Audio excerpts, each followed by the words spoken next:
Υπήρχαν στιγμές που δεν μπορούσα να εξηγήσω τίποτα. Ο κόσμος γύρω μου είχε χρώμα, φως και λογική. Κι όμως εγώ έβλεπα σκιές. Ένιωθα παγωνιές εκεί που δεν υπήρχε αέρας. Άκουγα ήχους μέσα στη σιωπή. Και τότε ήταν που άρχισα να συνειδητοποιώ ότι κάτι δεν πάει όπως μας το μάθανε. Δεν ήμουν τρελός. Ήμουν απλώς πιο ανοιχτός. Και αυτός ήταν ο δρόμος που με οδήγησε στο σκοτεινό και ταυτόχρονα φωτεινό μονοπάτι της κατανόησης του αόρατου κόσμου. Οι δυσκολίες στη ζωή μου δεν ήταν απλά μόνο εξωτερικές. Ήταν κυρίως εσωτερικές. Έπρεπε να αντιμετωπίσω τον ίδιο μου το φόβο. Όταν το έκανα, άρχισα να νιώθω, όχι με τις αισθήσεις, αλλά με κάτι βαθύτερο, με μια διαίσθηση που δεν είχε ενεργοποιηθεί ποτέ πριν. Η τροφή της σκέψης μου άλλαξε. Σταμάτησα να σκέφτομαι με βάση το τι λέει η κοινωνία και άρχισα να παρατηρώ το χώρο, τους ανθρώπους, τις ενεργειακές δονήσεις, και τότε οι απαντήσεις άρχισαν να εμφανίζονται εκεί που παλιά υπήρχαν μόνο ερωτηματικά. Τα παραφυσικά φαινόμενα δεν είναι φαντασία, είναι πραγματικότητα, αλλά σε ένα φάσμα που δεν καταγράφεται με 5 αισθητήρια. Είναι ηλεκτρομαγνητικά αποτυπώματα, ενεργειακές μορφές, ψυχικά κατάλοιπα, είναι διαρροές ανάμεσα σε κόσμους, είναι η μνήμη του χώρου, είναι παρουσίες που δεν έχουν περάσει ακόμα στο φως. Σήμερα η επιστήμη αναγκάζεται να κοιτάξει πιο προσεκτικά, γιατί υπάρχουν χιλιάδες καταγεγραμμένα περιστατικά σε ηλεκτρονικές φωνές EVP που ακούγονται σε μαγνητοφωνήσεις, ψυχρές ζώνες, σε δωμάτια που δεν υπάρχει λογική εξήγηση, ασυνήθιστες ηλεκτρομαγνητικές μετρήσεις σε σημεία όπου αναφέρονται παρουσίες, καταγραφές φαντασμάτων σε κάμερες ασφαλείας με σαφή περίγραμμα. Δεν είναι ψευδαισθήσεις, είναι δεδομένα. Η κατανόηση ξεκινά όταν ο άνθρωπος πάυσει να αρνείται. Ο νους μας είναι φτιαγμένος να ερμηνεύει το γνωστό, αλλά ο ψυχικός νους μπορεί να διαβάσει το άγνωστο. Όταν καθαρίσεις την ενέργειά σου, όταν ησυχάσεις το μέσα σου, οι αισθήσεις σου αλλάζουν. Οι πιο εμπειροί ερευνητές γνωρίζουν πια ότι όταν ένα μέρος είναι φορτισμένο, ο άνθρωπος με συναισθηματική ευαισθησία θα το καταλάβει πρώτος.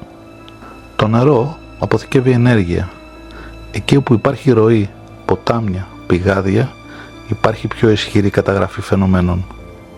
Τα πιο ισχυρά πεδία θανάτου, όπως πεδία μαχών ή χώροι βασανιστήριων, κρατούν για δεκαετίες τα ψυχικά τους αποτυπώματα. Ο άνθρωπος δεν είναι φτιαγμένος μόνο να ζει, είναι φτιαγμένος να νιώθει το αόρατο, αρκεί να συντονιστεί. Οι σκέψεις μας είναι σήματα, η συνείδηση είναι κεραία. Όταν σκέφτεσαι με φόβο, μαγνητίζεις το σκοτάδι.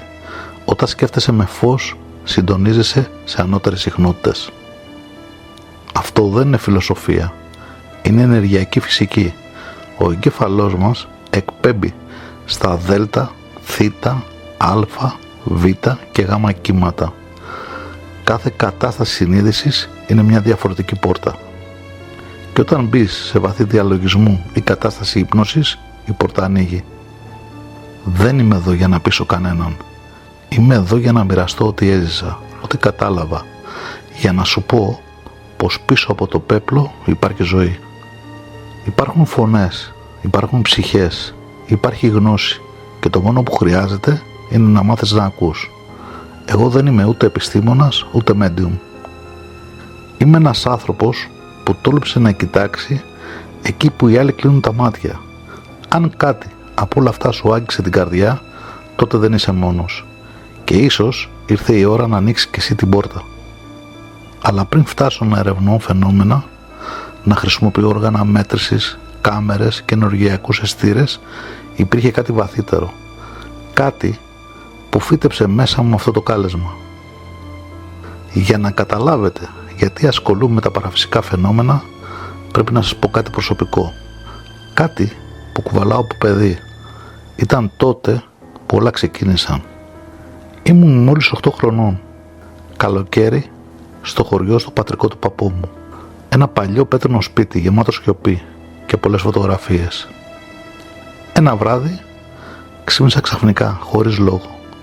Το σπίτι βυθισμένο σκοτάδι, όλα ήσυχα, κι όμως εγώ ένιωθα ότι κάποιος με κοιτάζει. Κοίταξα προς την πόρτα και εκεί στην άκρη στεκόταν μια μορφή, όχι ξεκάθαρη, μα ούτε και σκιά. Ήταν εκεί ακίνητη και με κοιτούσε. Δεν ένιωσα φόβο, ένιωσα μια περίεργη ζεστασιά.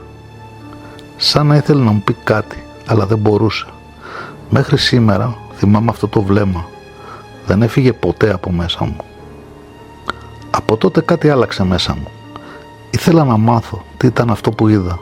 Ποιος ήταν, αν ήταν φάντασμα, αν ήταν ψυχή, αν ήταν μήνυμα.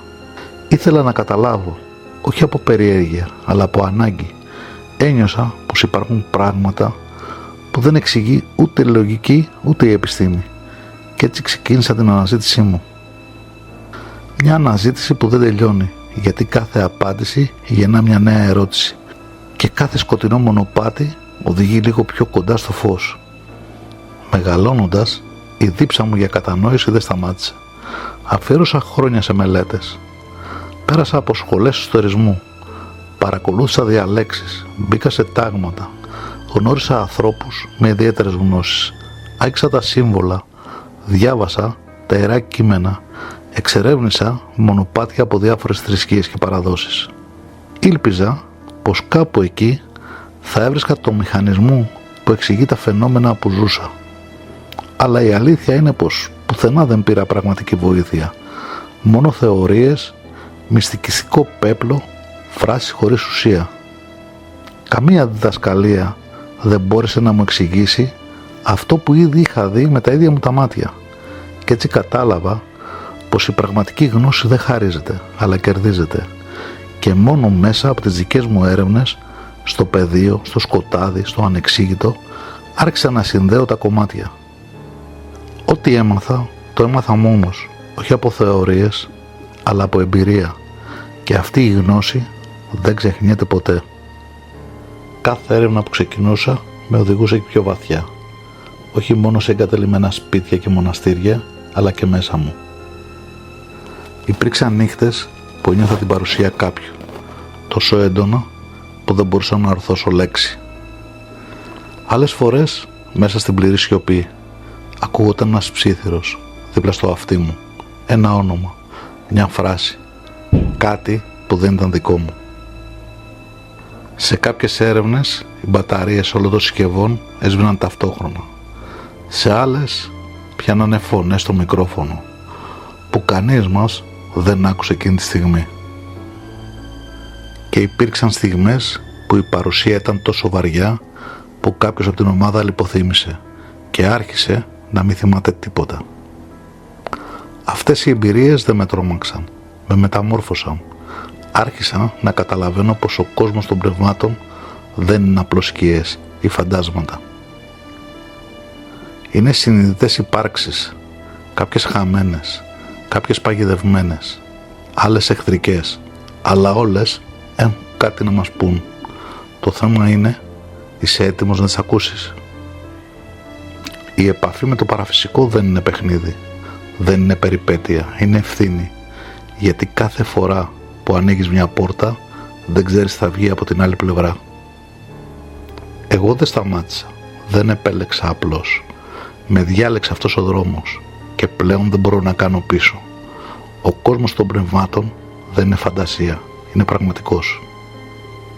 Και κάποιος πρέπει να τον ερευνήσει με σοβαρότητα, καθαρότητα και πίστη στο φως. Όταν ξεκινάμε μια έρευνα δεν βασιζόμαστε μόνο στο αίσθηκτο. Η αφηγήση των ανθρώπων είναι ο πρώτος κύκλος, αλλά η τεχνολογία είναι αυτή που μας δίνει το στίγμα. Κάθε σπίτι έχει τη δική του ενεργειακή υπογραφή και όταν ένα παλιό σπίτι κουβαλάει ιστορία, θάνατο, πένθος ή παράξενες ιστορίες, τότε κάτι μένει, μια ενέργεια, μια δόνηση, κάτι που δεν φεύγει. Χρησιμοποιούμε συσκευές μέτρησης ηλεκτρομαγνητικών πεδίων, detectors, θερμικές κάμερες, ανιχνευτές απότομων μεταβολών θερμοκρασίας και ψηφιακούς καταγραφής ήχους και εικόνας, ηλεκτρονικές φωνές που δεν ακούγονται με το αυτί και αιθερικές παρουσίες που δεν μπορεί να τις δει το ανθρώπινο μάτι. Σε ένα παλιό μοναστήρι τα όργανά μας είχαν δείξει ισχυρή ηλεκτρομαγνητική δραστηριότητα χωρίς καμιά πηγή ρεύματος. Και ξαφνικά ακούστηκε μια φράση στο μικρόφωνο, 3 λέξεις ψιθυριστές, καθαρές. Κανείς από μας δεν είχε μιλήσει. Σε ένα άλλο σπίτι οι θερμικές κάμερες εντόπισαν μια ανθρώπινη φιγούρα μέσα σε ένα δωμάτιο εντελώς κλειστό. Η πόρτα δεν είχε ανοίξει ποτέ και το αποτύπωμα απλώς εξαφανίστηκε. Κάθε όργανο είναι μια γέφυρα ανάμεσα στον κόσμο το δικό μας και εκείνον που δεν φαίνεται.